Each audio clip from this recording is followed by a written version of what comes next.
Hey everybody. Well, I tried a live stream on Friday, as you know, and some of you were able to catch part of this talk on Friday. But because the live stream was a little jumpy, and definitely because the first person got cut off, I just decided to re-record it. And I'm going to break this HIV/AIDS talk up into two parts. Because the more information that's coming out about coronavirus, I'm realizing really some of the similarities and the conflicts that happened with HIV and AIDS being another big pandemic, right? So what I want to do is I'm going to go ahead and redo this part. So if you already saw it, that's awesome. But I want to make sure everybody got the chance to see it and get some facts out of this video, okay? So there's going to be a part one today, and then tomorrow, all world history classes, you'll get a part two, okay? So here we go, part one of HIV and AIDS. All right, so let me start here. Cover this up.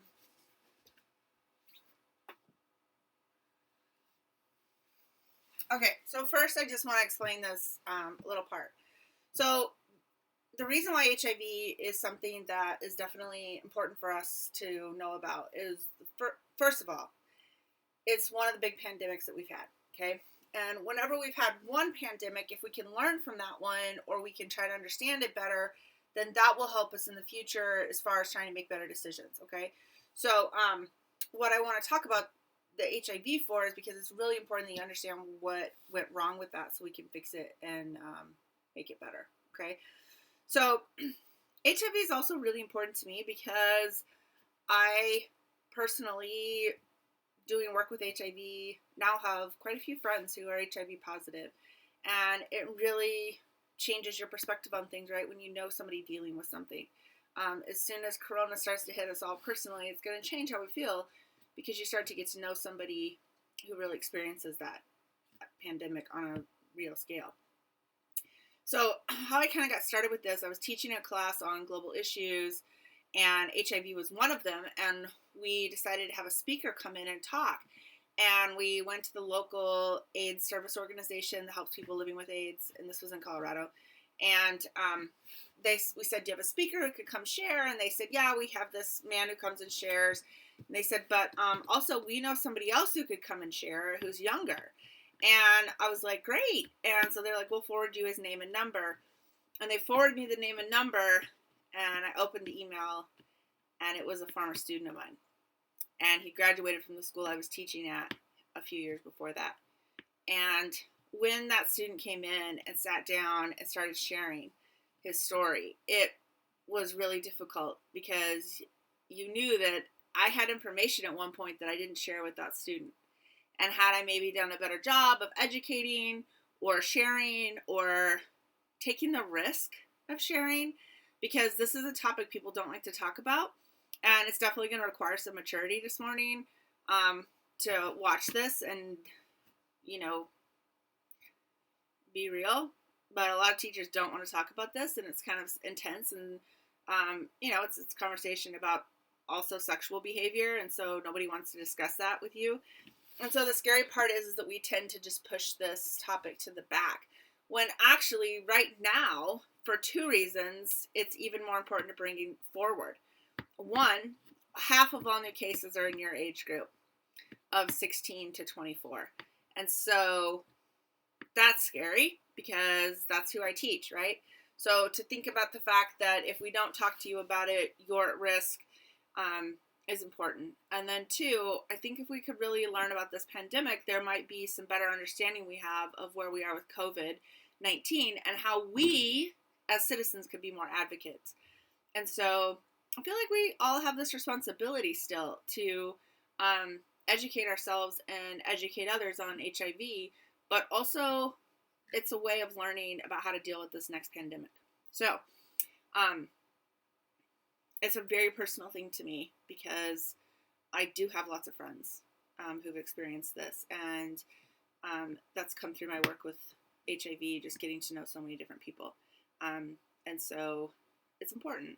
I helped to start the first statewide AIDS organization in Colorado. I used to build library exhibits to help raise awareness, and it just really became like a way for me to make a difference. And so this is still a pandemic that's affecting the planet today. It's one of those really large dots on the virus map that I showed you. And so it's important to learn about and talk about. And it still is affecting economic systems. It's affecting hospital systems. It affects the way we interact. And this was one disease that definitely came down to behavior. And so, again, fixing the behavior changes everything. So let me put it in a little bit different perspective, okay? So let's pretend that this jar of water, right, represents kind of the basic society, okay? And I know this is a little crooked. Let me see if I can fix this.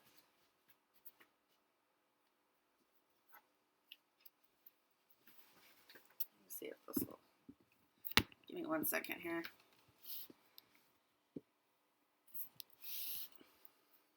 I don't know if that'll make it a little more level. I know it's a little awkward. And I'm down here in the basement trying to do my best to teach. So turning my classroom into the basement.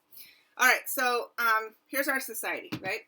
And in our society, lost my drops. Oh, what just happened? Oh, here they are. Okay, so here we have society, right?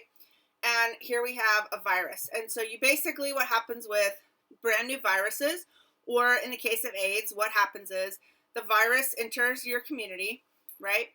And at first, it's not that big of a deal because it kind of enters and it's slowly coming into society. But a lot of society is not affected. They don't see, they might hear about it, but they're not affected. They don't care. Like right now, you talk to somebody in Italy, they have a very different opinion and different outlook on how COVID's affecting them compared to us here in California, right? We're still seeing it as an inconvenience and not this serious thing yet for most of us. Not everybody, but most of us. So then some things start to happen. And the first is really that people start to become fearful. So they just start to go, oh my God, what's happening? And they kind of like react with fear and they just kind of panic, right? Buy all the toilet paper.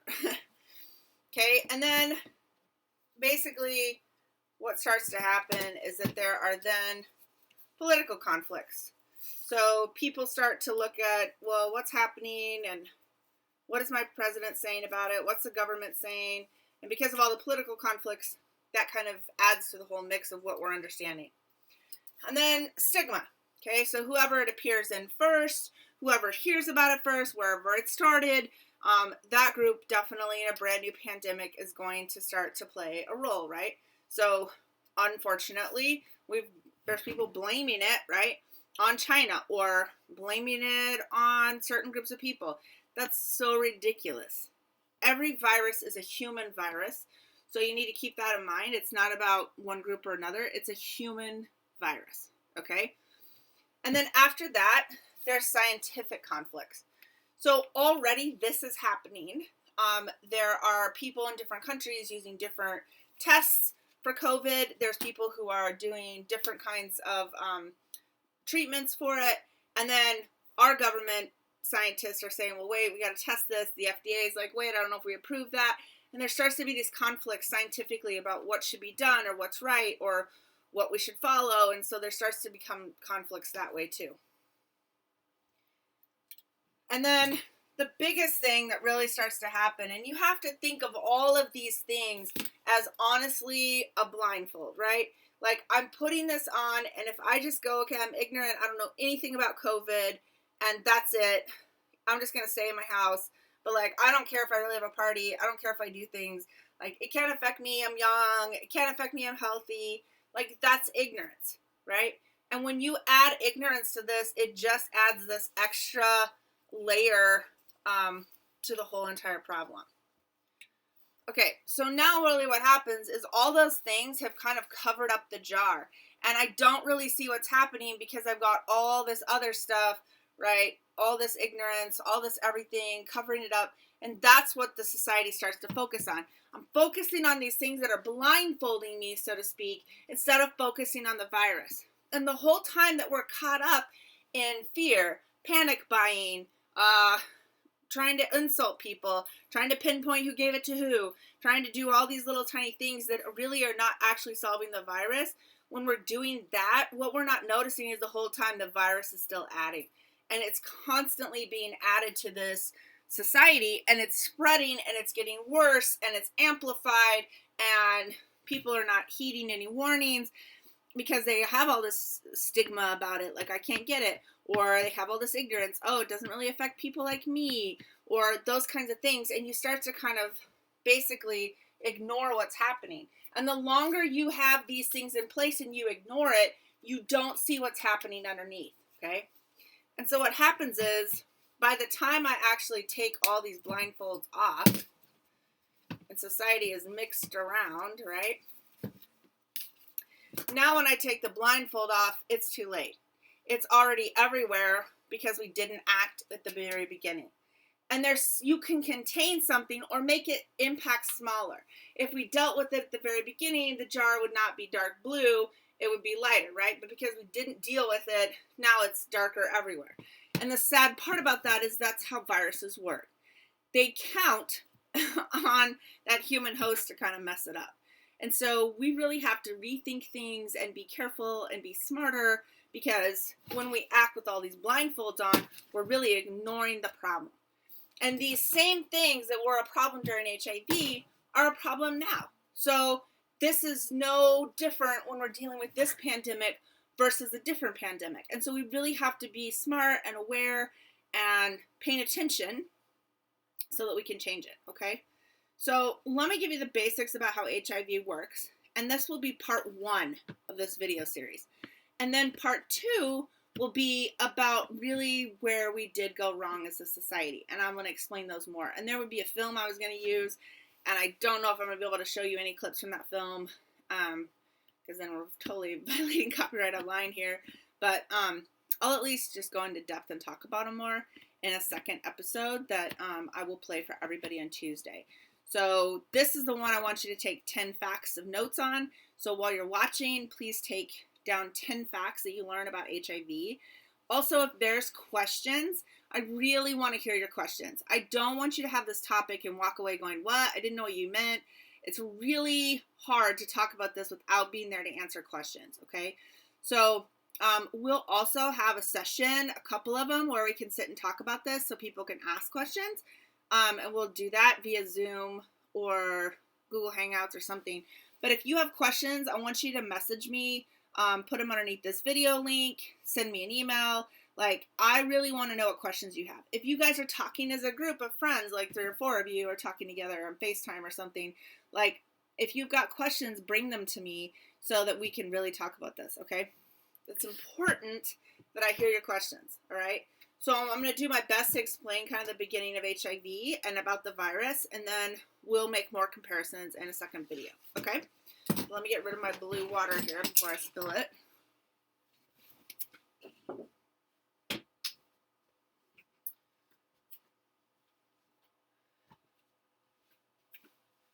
I'm just going to shut this light off, I think, to help so you can see it better. All right, hopefully that works. Maybe bring that down a little bit. Bring this a little bit closer maybe so you can see it better. All right. I'm going to try to talk loud, so hopefully you can hear me. But I know that's kind of challenging. Okay. So first, let me just give some cases so you'll kind of understand where we are in the world with this and try to give you some perspective. So when I showed that chart of the pandemics, and HIV/AIDS was one of those bigger dots on that pandemic chart. And that's because really we're talking about 37.9 million people worldwide living with HIV/AIDS. So that is a lot of people, and 35 million have died of HIV/AIDS. So we're talking about really 148, just to put it in perspective, 148 of these 10-pound bags of rice. So 148 of these bags of rice are the amount of people living with it, or roughly also the amount of people who have died. So 300 bags of rice, right? 300 bags of rice have been impacted by this disease. So when they start saying, look, COVID could be as big as some of these other plagues, some of these other pandemics, right? You're talking about the fact that we're talking about millions and millions of people, okay? So just to kind of put it in the world perspective, so from this point up, it's just world. New cases in 2018, and let me explain the numbers here because you're like, Mr. Card, it's 2020. I know, but they only count every few years. So it's like at the end of 2018, that year's over. Now the next year, they start counting from that year. So they're always a couple years behind on numbers. So new cases in 2018, 1.7 million people in the world. So that is about a 7 bags of rice. So every year in the world, there's about 7 more bags of rice added to that number. So there's new case every 12 seconds. Every 12 seconds, somebody else in the world gets infected with HIV. The new deaths in 2018, we actually started to drop. They've done a lot to try to make a difference and drop those numbers down. So right now, in 2018, there were 770,000 cases. I'm missing a zero there. And that's down from 1.2 million, like in 2010. So those numbers are starting to go down by about 1 million cases, which is great, which means efforts are finally really paying off. People are really starting to pay attention. It's also about getting better health care into areas. People are changing behaviors a little bit. And so once you change behavior, you get better health care, virus rates go down. It's going to be the same with COVID. Once we get more information, people get better informed, then the number of cases will go down. Care will improve. Number of cases will go down, right? All of that has to come together. All right. So in the United States, there are 1.1 million people living with it. So we're talking about 4.5 bags-ish of people living with HIV right now. There have been 692,790 deaths. So almost 700,000 people have died of it. That's 3 bags.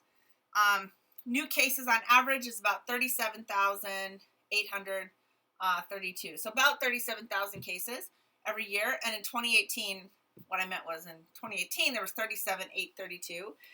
And so 37,000 new cases, though, on average. Every single year in the United States, it's about 30 to 40 new cases. 30,000 to 40,000 new cases. New deaths, there was about 16,000 people in 2017 that died of HIV-related complications. So that makes it, in the world, every 12 seconds somebody's getting it, and in the United States, every 9.5 minutes somebody is infected with HIV. So when I was asking, like, what global issues do you really care about, I'm asking that question because it's important that we are talking about this and trying to figure out the best ways to deal with pandemics, because it's not something that's gone away, right? It's still here. It's still impacting people all the time. So in California, let me just switch sides so maybe you can see that better. In California, there have been 126,000 people in 2016 total that are living with HIV. There's been 55,000 people total that have died, and there were about 4,495 cases in 2017. And new deaths, this is their most recent number I could find, was 1,700. So every year in California, there's still about 4,500 new cases each time. And basically in Alameda County, it's kind of hard to see here. So in Alameda County, for every 100,000 people living with HIV/AIDS, there's about 6 million people. So it's about 6,500 people in Alameda County. Okay, not in Alameda the city, in the county. And Alameda is a huge county, right? But it's 6,500 people right, are living with HIV. So that's a lot of people. We're not talking about a small number, really. And you have to keep in mind that this number every year grows. 4,500 new cases every year in California. San Francisco is actually on track to try to become the first city to have no new cases. And they're doing really well. They're getting very low on new infection rates. But it's because of years of people fighting and working and trying to raise awareness. Okay? All right, so what is this? So HIV stands for Human Immunodeficiency Virus. So there's lots of things that can give you an immune deficiency. And if you watch the virus video, I kind of explained how it attacks your immune system, right? So when things attack your immune system, you then hopefully have something to fight it off. Your immune system kicks in. I mean, when it impacts your body, your immune system kicks in to try to fight it. But in the case of HIV, it's tricky because it actually attacks the very cells that would be helping you. Hold on one second here. It shut off. Okay. So human immunodeficiency virus, it looks like this. It's pretty crazy. It's a little microscopic picture of it. So it's HIV. So it's a virus. You can become infected with the virus and have HIV for a while. When you get sick enough, HIV becomes AIDS. So you could have HIV and never actually get to the stage of AIDS. You could have this for years and never get to that. Or your HIV could get so bad that you now are labeled having AIDS, okay? You don't actually die of HIV. You die of something that attacks your body and your immune deficiency is so bad it can't fight it off. So you die of AIDS-related complications. So when I say back here how many deaths, these people did not technically die of HIV. They are dying because of some infection that they got, but they got that infection because they had HIV. Does that make sense? Okay. Once you have AIDS, that stands for acquired immunodeficiency syndrome. And syndrome meaning that now I am sick enough that I'm going to open my body up to multiple infections that normal people might not get, but now I'm sick to everything because I don't have an immune system, okay? So they're two different things, HIV and AIDS, and that's why they should be written as capital H, capital I, capital V, / capital I, capital A, AIDS, right? So it should be HIV / AIDS because you don't necessarily have both, okay? So let me explain where it exists, and then we'll get into the virus a little bit, okay? So it exists in infectious amounts and only 5 bodily fluids. Now listen, we're going to have to be real honest here for a second, and I'm going to need serious maturity. So just try to be mature, take this serious, and then if you have some serious questions offline about it, feel free to ask me. I just want to give you the facts scientifically, so I'm not trying to start some kind of crazy drama, but I just want to be real and honest with you, because if we don't, we can't stop this pandemic either, okay? So let me just be scientific and honest for a minute, and then if you got some questions, definitely want you to ask me, okay? All right, so it can be found in 5 bodily fluids in infectious amounts. This is key right here because not every bodily fluid is going to be infectious. So it's not in saliva in infectious amounts. You would have to drink gallons of saliva, okay? So you're not going to get it from kissing or something like that, okay? So let me explain.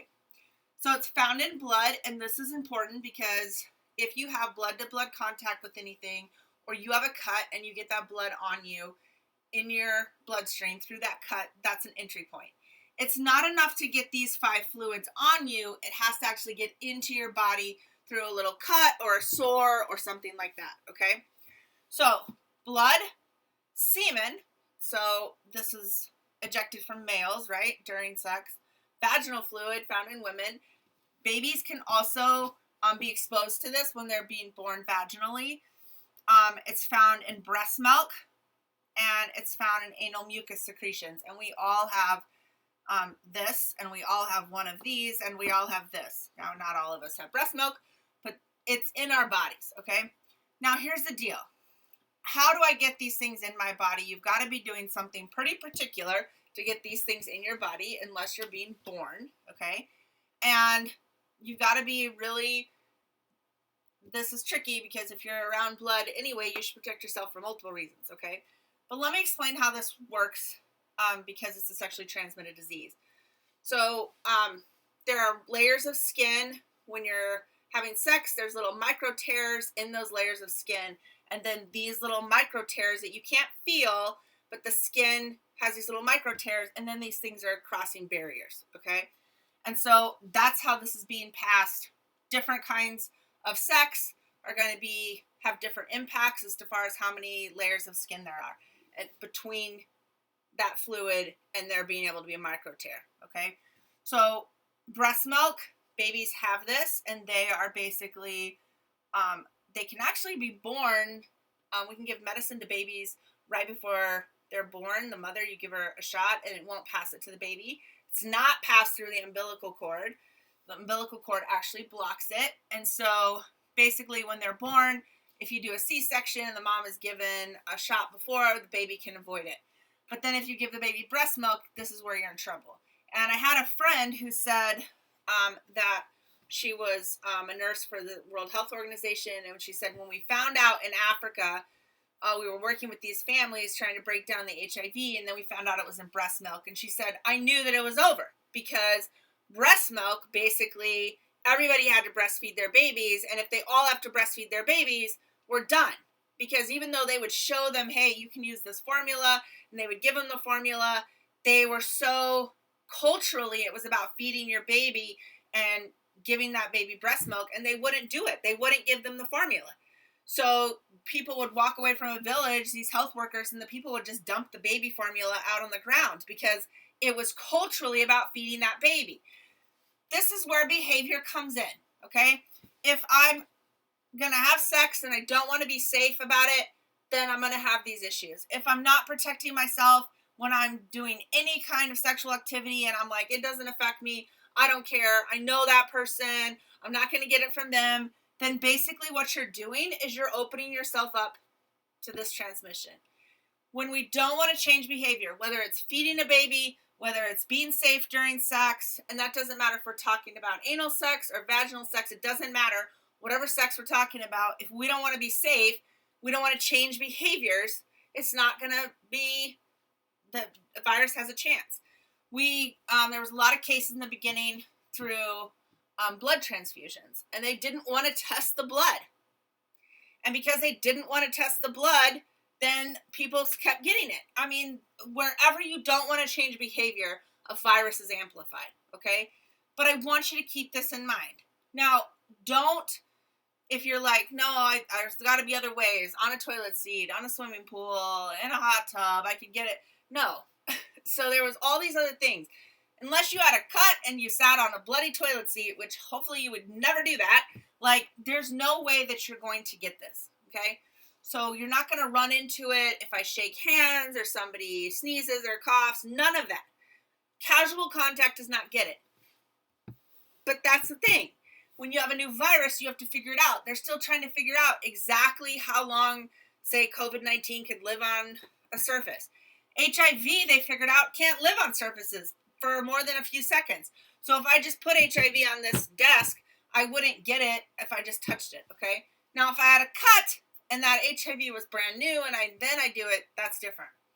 The other thing with blood is that people were, injection drug users were getting it. And the reason why that was because there were places where they were sharing needles. So if I'm going to inject drugs, I'm taking a needle and I'm putting that into my arm. But when I put that needle in and I draw that liquid, I'm actually getting a little bit of blood in that needle.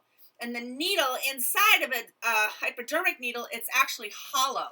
So the blood is protected from the air. So the virus was protected from the air. And so what happened was with the blood, basically that needle had a little bit of blood in it. I would use the needle, let's say, and then I hand it to you. You take the same needle and inject more drugs in your arm because why are we sharing needles? Because one, we don't know. Two, if we're high on drugs, we're probably not making the best choices, right? So you then inject the needle in your arm, and now part of that HIV positive blood that was stuck in that needle is now in your arm too, okay? So lots of different situations here, but all things that you could avoid. This is not a disease that anybody can run into. So here's the thing. This pandemic should stop because there is nothing but behavior to fix this. So we fix blood banks, we test the blood now. All these other behaviors are things that it comes down to human behavior. And if the humans don't change the behavior, then you can't do anything to change what's going to come, okay? So it really comes down to changing behavior, and people don't want to change behavior. And that's why we still have this disease. And there shouldn't be a single person getting it because we know exactly how to get it and we know exactly how to avoid getting it. And there's lots of ways to avoid getting it. And we still don't want to do that. We don't want to teach you about condoms. We don't want to do things right. We don't want to change our behavior. We don't want to have a plan in place for the United States. All these things happen because we don't want to change behavior. All right, so where did it come from? Well, it originated in chimpanzees in the Congo in Central Africa. So chimpanzees naturally have a virus called simian immunodeficiency virus, SIV, and it's in their bloodstream naturally. So if you watch the videos, right, that I put out, it talked about how we share all these diseases with animals, right? And so chimpanzees also have this disease. We can genetically trace it to the late 1800s, back to the Congo, and the virus jumped from chimpanzees to humans. So the first cases of HIV in the United States are seen in 1981. But right here, they can genetically trace it back to chimpanzees, okay? So what happened is that it originated with hunters who were exposed to that virus. Basically, when you're hunting and you're chopping up chimpanzees, it's bush meat to them. Don't get freaked out if you're like, not the baby chimpanzees. Like, it's their food source, right? So in that food source, what basically happened was people were chopping up that chimpanzee meat. You get little cuts in your hand when you're trying to butcher the animal. And now the blood from the chimpanzee gets into that butcher's hands. It is not from the hunter getting busy with the chimpanzee. That is not what happens. So don't even think that chimpanzee would bite your head off. That is not how it went. It comes from hunting that animal and blood-to-blood contact when you're basically butchering that chimpanzee meat, okay? So when you're butchering that chimpanzee meat, then you're coming in blood-to-blood contact. If you have questions about this, talk to me. Okay, then what happened was how it spread was there was a migration then from remote areas to larger cities. And as people start to come out from remote areas, like that hunter who got it, he might have it for a while, then he dies. He might pass it to one or two people in his village, but they're remote, so you're not really having this mass amplification. If China had locked down like everything, okay, immediately, and they did pretty quickly, but like let's say China had locked it down immediately and nobody had gotten out, nobody had traveled, nobody got anywhere, then maybe you would have slowed that spread, right? But the migration is what brings that disease out. So when people started leaving China, when people started traveling, when people start going places, then in the United States, people are flying all over the place. Like, that's what happens. It's migration. If you could have kept everybody that had ever come in contact with it straight in the Congo jungle and never left, it might have been different. But you can't. And this is also why we can't blame any one country for being responsible. Because it's not about that. It's just about human interaction and migration. And we leave and we go to larger areas all the time. And so that's really what happens. All right, so one thing that brought people out was the discovery of diamonds. So in South Africa, for example, they discovered diamonds, and all of a sudden people started coming out to go work in these diamond mines and make money. And that increased the populations around these areas. Whenever you have a lot of people, you now have a lot of people having sex, period, right? So now these people start having sex more. Now you have an amplification system. So part of like why we are trying to close schools is because we don't want school to become an amplification system. Everybody going out and working around the diamond mines becomes an amplification system. All of a sudden around these mines, little towns were set up, brothels were set up. So the town springs up around whatever's happening. Our schools are a place where everybody springs up around that. So you want to get rid of those centers of gathering whenever you have an outbreak, which is why we're closing down big cities, right? You've got to stop that amplification system, okay? So people started traveling for things like that. And then all points throughout Africa, you basically have travel and migration, and that's how you get it everywhere. But there was something else happening, and that was vaccinating. So we were vaccinating everybody for smallpox in Africa. And what happened is that when you would vaccinate someone, this is how they used to do it. So listen to me carefully. Used to do it, not how they're doing it now, used to do it, okay? You would take some of the virus and you would put it on the needle and you would poke the arm a bunch of times. And when you were poking that arm a bunch of times, you were putting that virus into the body. They didn't know about bloodborne diseases. So they were trying to vaccinate everybody against smallpox. And what they did was eventually you found one of these remote people who'd come out and was out here, and you're vaccinating, and they would take the needle and they would go to my arm, and then they would go to your arm immediately. So you're using the same needle over and over. And when they did that, you basically made an amplification system of the worst kind. So you're basically taking HIV and putting it arm to arm. You're trying to eradicate smallpox, and in the process, you end up amplifying HIV. Okay, so it was that same needle used over and over, arm to arm, and that helped to spread HIV. Unknowingly.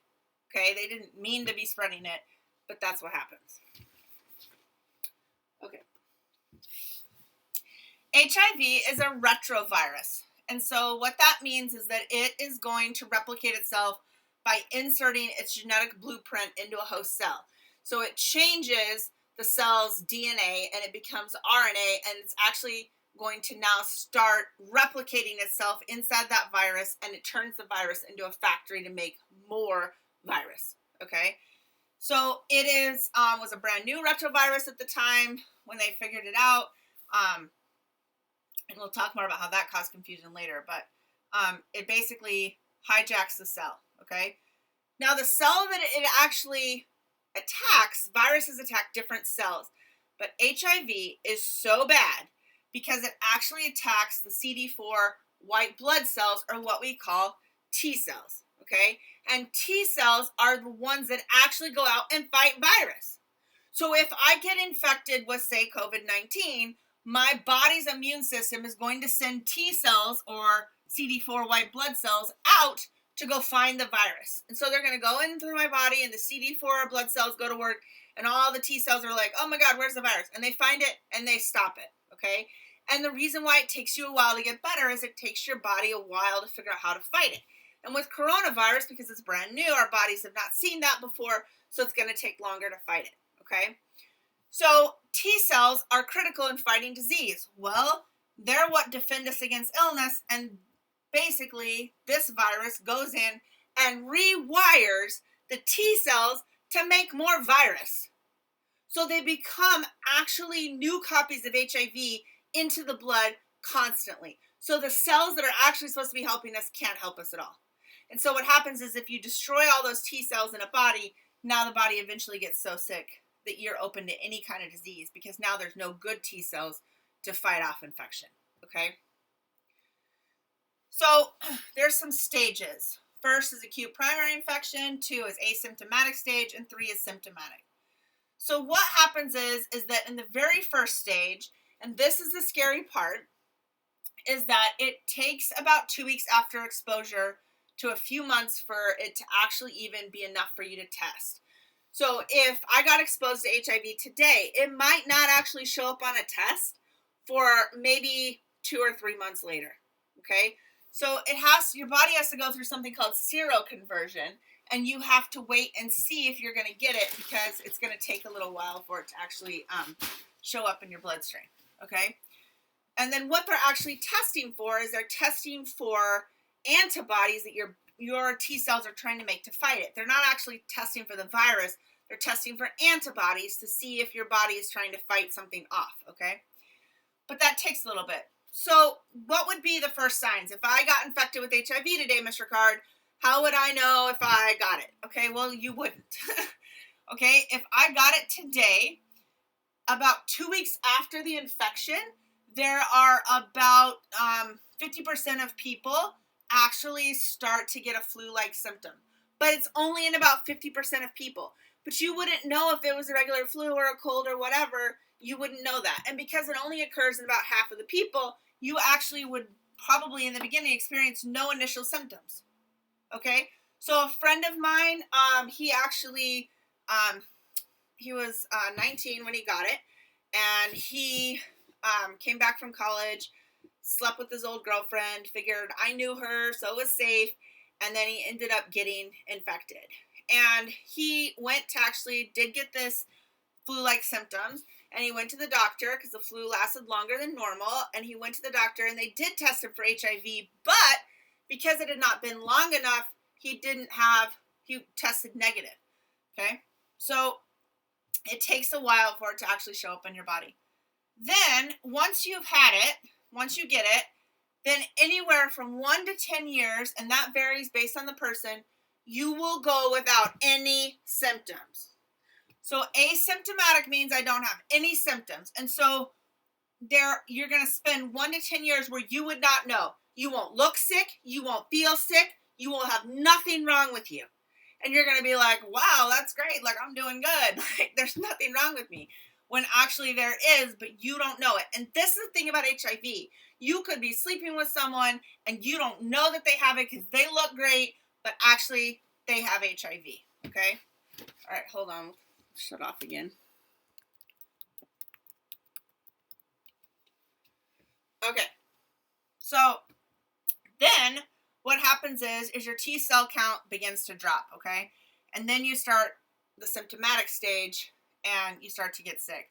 And you will experience all different infections. And they call it opportunistic infections because your body's immune system is now so bad that you're open to opportunity of having lots of infections, okay? And your T cells have gone down. So I'm going to explain this T cell count here a little bit more in the next slide. But once you get to this stage, then you're really getting sick. And you'll go from just having HIV, which is up here, to starting to have AIDS, okay? So an AIDS diagnosis is different than HIV. So I could have an HIV diagnosis and that could stay with me. But and I don't ever get off of that. So even like today, they'll give you drugs and you can get to the point where the virus is so contained in your body that if you tested for it, like you wouldn't even test positive. Doesn't mean you don't have it still, but they can like reduce the amount of virus so much in your body that it wouldn't even test for it, okay? But if you don't ever get treatment, right, then what's going to happen is the average person has a T cell count between 800 and 500 T cells in one little drop of blood, okay? So if I take that drop of blood, put it under a microscope, I'm going to have between 800 and 1,500 T cells. But if I start to get really sick, HIV destroys my T cells, right? So now if my T cell count drops below 200 T cells in that same drop of blood, I used to have 1,500, now I have 200 when they look under the microscope, then I'm given an AIDS diagnosis. And once that T cell count keeps dropping, if it gets below 35, it's very rare to recover, okay? And I did have a friend of mine, Karen, who her T cell count got down in the 30s. She was able to recover. But she has so many complications because of that your body's permanently impacted, okay?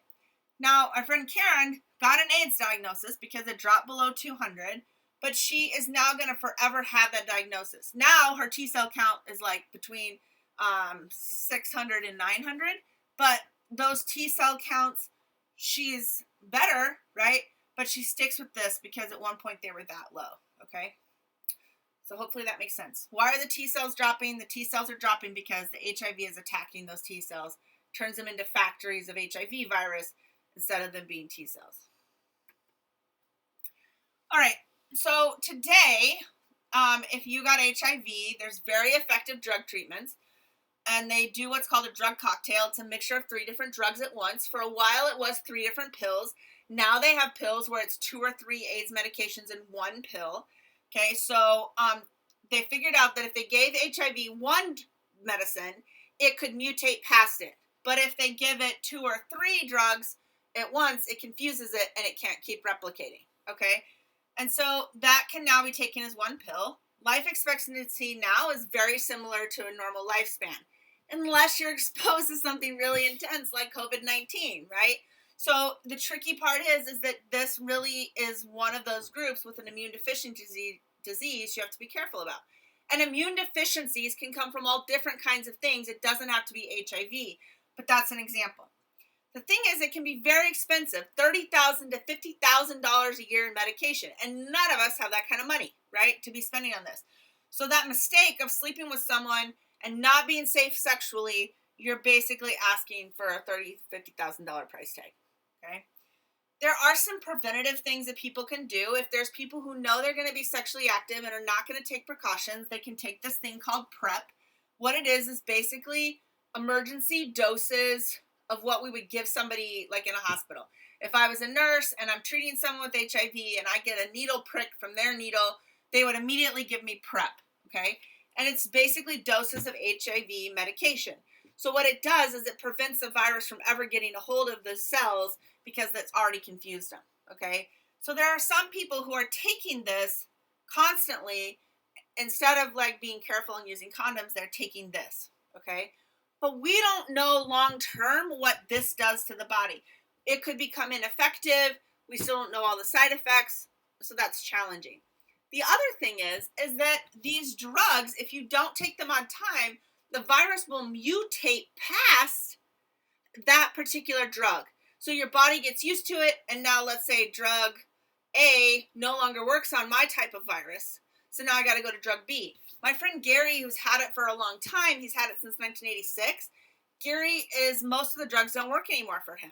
So they're constantly coming up with new HIV medications, but like you're waiting for them to come up with something new. So it's really important you're taking this medicine on time, and there's crazy side effects. So I'm going to try to see if we can like have Gary record something and tell a story. But I just, like, this is intense. It's not a game. Yes, you can live a normal life today. It doesn't have the death sentence it did a long time ago, but it's still a pandemic and it's still costing money, right? And it's still costing billions of dollars worldwide to deal with. That's why we don't want COVID-19 to get out of control. We already have other pandemics we're spending money on still because they're not contained yet. And so it's like we can't afford all these pandemics, and especially this will only have more complications when you enter another pandemic, right? So we have to really be careful. Okay, so here's what we're going to do.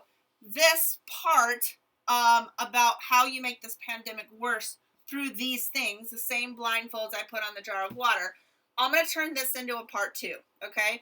So this is like a deeper conversation, and Friday when we tried to live stream it, I rushed through this, and I don't want to do that because this is the part that really applies to right now, okay? So, ready? I'm going to stop. This will be part 2. This whole thing that you just saw was part 1, so you needed 10 notes from this section.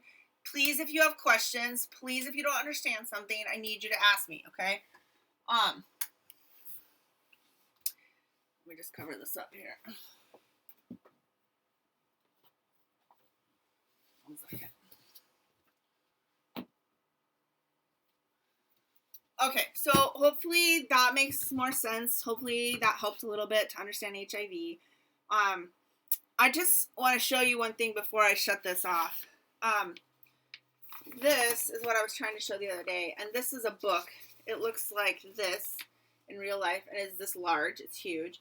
And it was a book kept at San Francisco General Hospital, and there was a ward called 5B, and 5B was where it opened in 1983. And people who were dying of HIV were taken there. And people didn't want to work with them. Nurses didn't want to touch people with HIV. Nursing homes wouldn't take people with HIV. It was really bad. And so all these people started dying. And they marked in this book, they would like put the room number and then something about them that stood out about that person. And what happened is that this book, like the names in the beginning were like really large, right?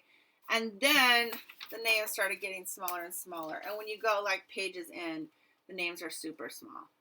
And if you were to research through this and look at this, they would actually show like in one room, for example, if you look through this and really research, there might be 5 people in a week that die in that one room.